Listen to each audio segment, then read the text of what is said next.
نحمده ونصلي ونسلم على رسوله الكريم اما بعد فاعوذ بالله من الشيطان الرجيم بسم الله الرحمن الرحيم افغير الله ابتغي حكما وهو الذي انزل اليكم الكتاب مفصلا۔ پارہ نمبر 8 سورہ انعام، رکوع نمبر 14، آیات نمبر 114 سے 117 تک۔ افغیر اللہ ابتغی حکما، تو کیا اللہ کے سوا کسی اور کو منصف بناؤں؟ وَهُوَ الَّذِي أَنزَلَ إِلَيْكُمُ الْكِتَابَ مُفَصَّلًا، حالانکہ اس نے اتاری ہے تمہاری طرف مفصل کتاب۔ وَالَّذِينَ آتَيْنَاهُمُ الْكِتَابَ يَعْلَمُونَ أَنَّهُ مُنَزَّلٌ مِّن رَّبِّكَ بِالْحَقِّ، اور جن لوگوں کو ہم نے کتاب دی ہے وہ جانتے ہیں کہ یہ نازل ہوئی ہے تیرے رب کی طرف سے حق کے ساتھ۔ فَلَا تَكُونَنَّ مِنَ الْمُمْتَرِينَ، پس آپ شک کرنے والوں میں سے نہ ہو جائے۔ وَتَمَّتْ كَلِمَةُ رَبِّكَ صِدْقًا وَعَدْلًا، اور پورے ہو گئے تیرے رب کے کلمات سچائی اور عدل سے۔ لا مبدل لکلماتہ، اور اس کے کلمات کو کوئی بدلنے والا نہیں ہے۔ وَهُوَ السَّمِيعُ الْعَلِيمُ، اور وہ سننے والا جاننے والا ہے۔ وَإِن تُطِعْ أَكْثَرَ مَنْ فِي الْأَرْضِ يُضِلُّوكَ عَنْ سَبِيلِ اللَّهِ، اور اگر تو کہنا مانے گا اکثر ان لوگوں کا جو دنیا میں ہے تو تجھ کو بہکا دیں گے اللہ کے راہ سے۔ إِن يَتَّبِعُونَ إِلَّا الظَّنَّ وَإِنْ هُمْ إِلَّا يَخْرُصُونَ، وہ اتباع نہیں کرتے مگر بے اصل خیالات کے گمان کے۔ وَإِنْ هُمْ إِلَّا يَخْرُصُونَ، اور نہیں ہے یہ لوگ مگر اٹکل ہی دوڑاتے ہیں۔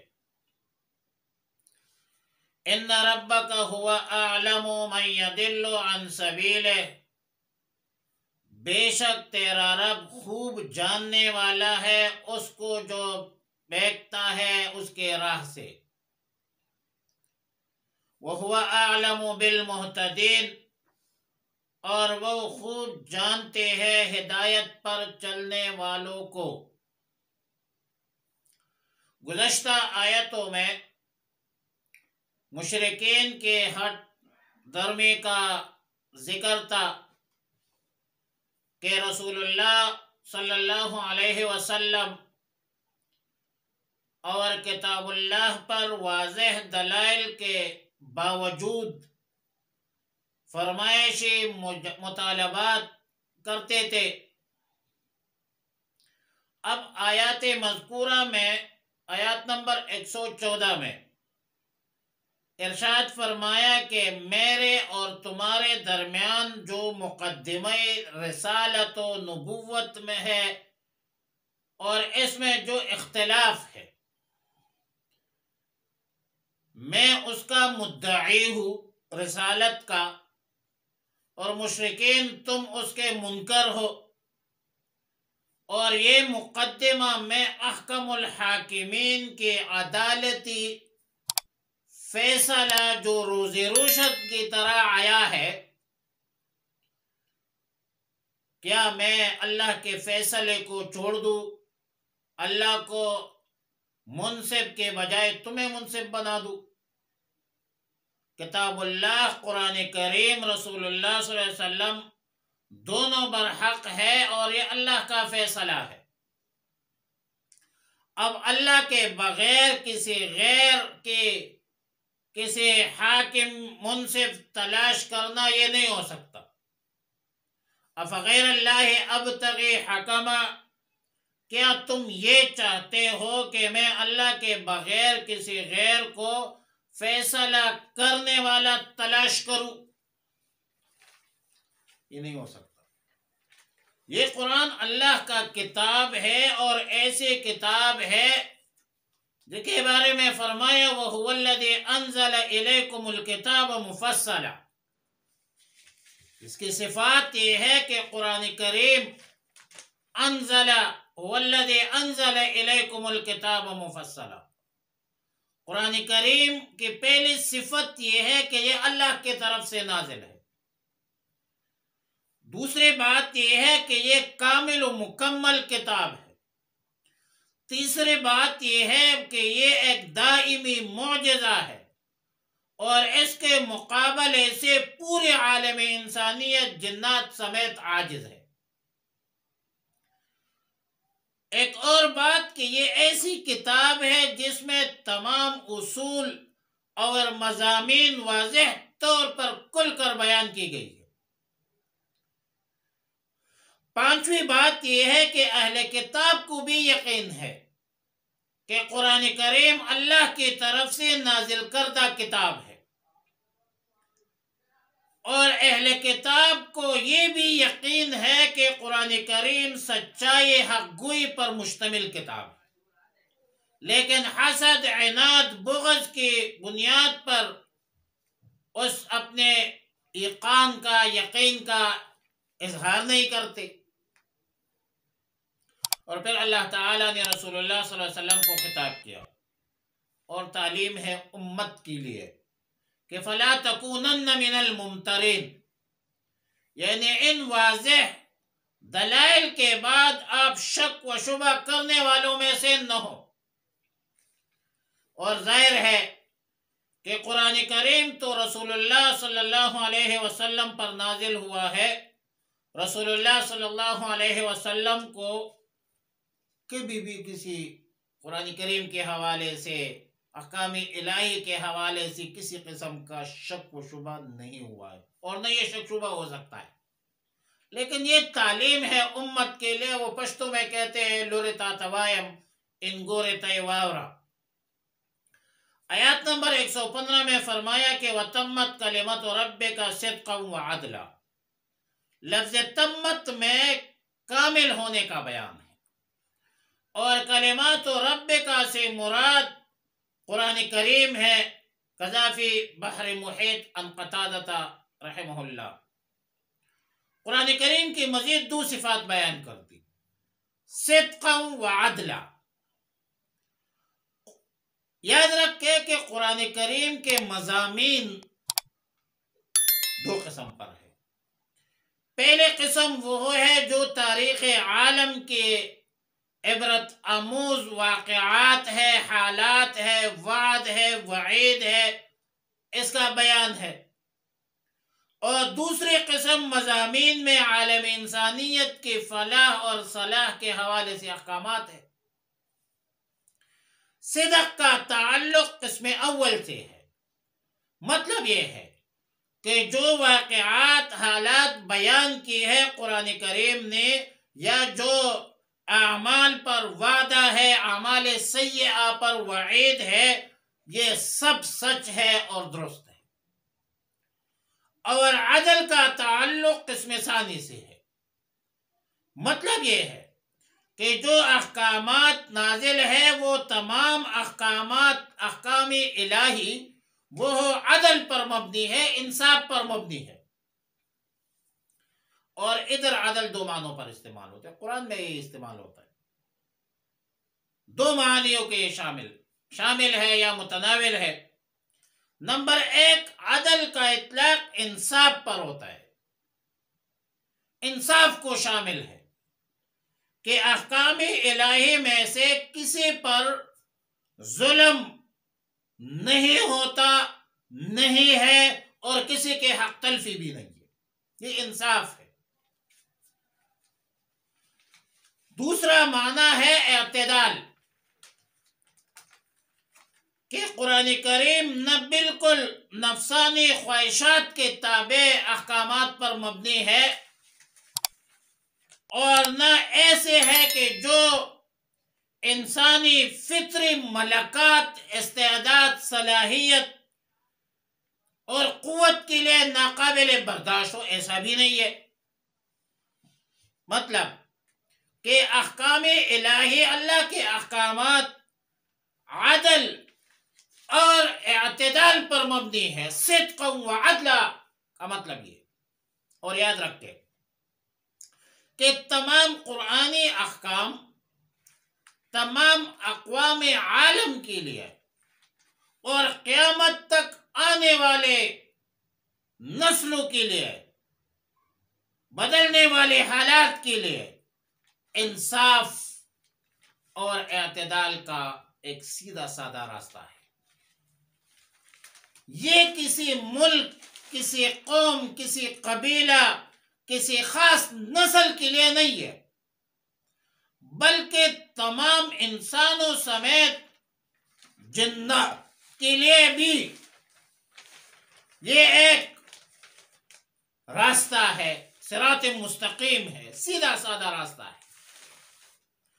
اور اگر غور کیا جائے تو دنیا عالم کے جتنے بھی قانون ساز پارلیمنٹ ہے، اسمبلیاں ہے، اس میں تمام موجودہ اور آئندہ مستقبل میں پیش آنے والے حالات پر قانون سازی نہیں کر سکتے، کیونکہ آئندہ آنے والے حالات کی رعایت رکھنا، آمدہ حالات پر کا ادراک ہونا، احساس ہونا، یہ انسان کے بس میں نہیں ہے۔ اس لیے دنیا عالم کے جتنے بھی پارلیمنٹ ہے، جتنے بھی پارلیمان ہے، اسمبلیاں ہے، وہ جو قانون سازی کرتے ہیں وہ وقتی طور پر کرتے ہیں، وہ قانون سازی عارضی طور پر ہوتی ہے، مستقل بنیادوں پر نہیں ہوتی۔ وہ تو انسانوں کے ضرورت کے تحت، مجبوری کے تحت ایک قانون بنا دیتے ہیں کہ فلاں جرم کا انسداد ہو، لیکن قرآنی احکامات، قرآنی قوانین وہ تو دائمی ہے، وہ تو عدل پر مبنی ہے، وہ تو اعتدال پر مبنی ہے، اور اس میں تو دنیا اور آخرت کی کامیابی ہے۔ جن قوتوں نے، جن عالمی طاقتوں نے سیاست کو گالیاں بنائی اور سیاست کو برا کہتے ہیں، حالانکہ سیاست کی تعریف کیا ہے؟ اصلاح المعاش والمعاد، دنیا اور آخرت کی فلاح اور صلاح، یہ سیاست ہے۔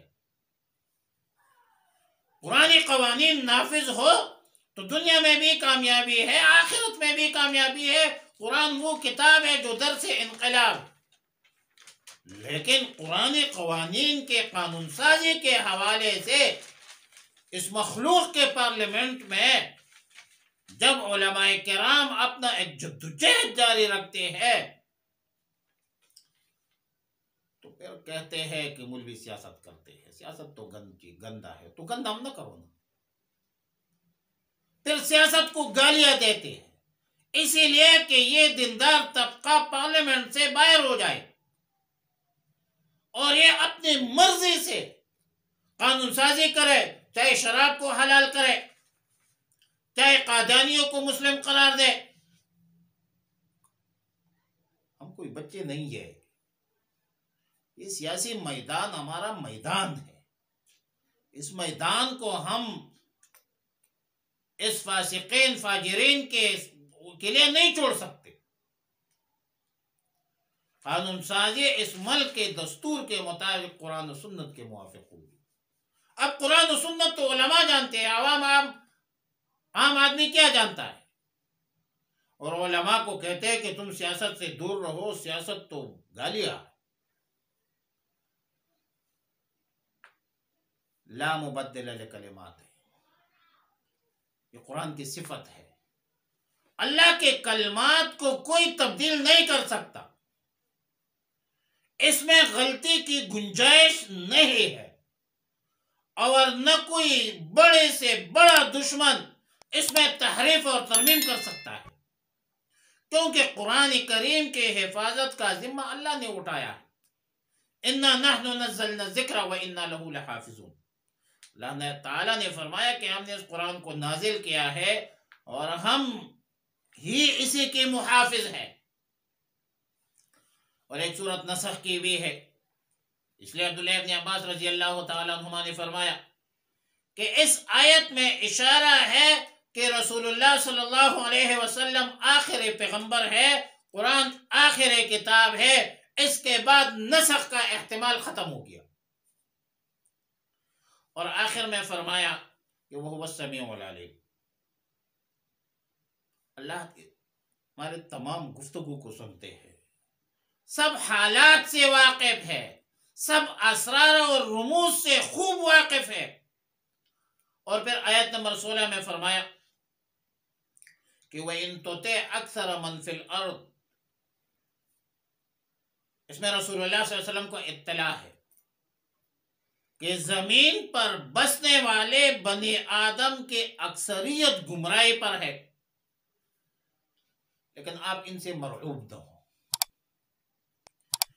ان کے باتوں پر کان نہ دھریں. اور اسی طرح کے مضامین قرآن کریم میں متعدد جگہ پر بیان کیا گیا ہے. وَمَا أَكْثَرُ النَّاسِ وَلَوْ حَرَصْتَ بِمُؤْمِنِينَ. مطلب اس طرح کے مضامین کا یہ ہوتا ہے کہ عادتاً انسان پر عددی اکثریت کا رعب غالب رہتا ہے، لیکن خطاب ہے رسول اللہ صلی اللہ علیہ وسلم کو کہ آپ ان کے عددی اکثریت سے مرعوب نہ ہو.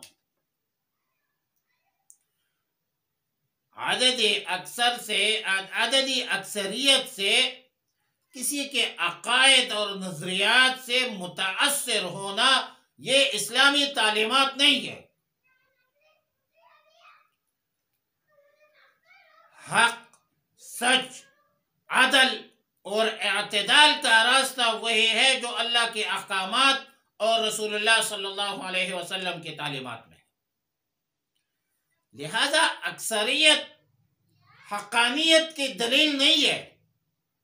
سورہ مائدہ میں ہم نے پڑھا تھا کہ قُلْ لَا يَسْتَوِي الْخَبِيثُ وَالطَّيِّبُ وَلَوْ أَعْجَبَكَ كَثْرَةُ الْخَبِيثِ. عددی اکثریت سے مرعوب ہونا، متعجب ہونا، یہ اسلامی تعلیمات کی منافی ہے. اسلامی تعلیمات یہ ہے کہ یا ایھا الذین آمنوا اتقوا اللہ وکونوا مع الصادقین. اے ایمان والو، اللہ سے ڈرو اور سچے لوگوں کے ساتھ ہو جاؤ.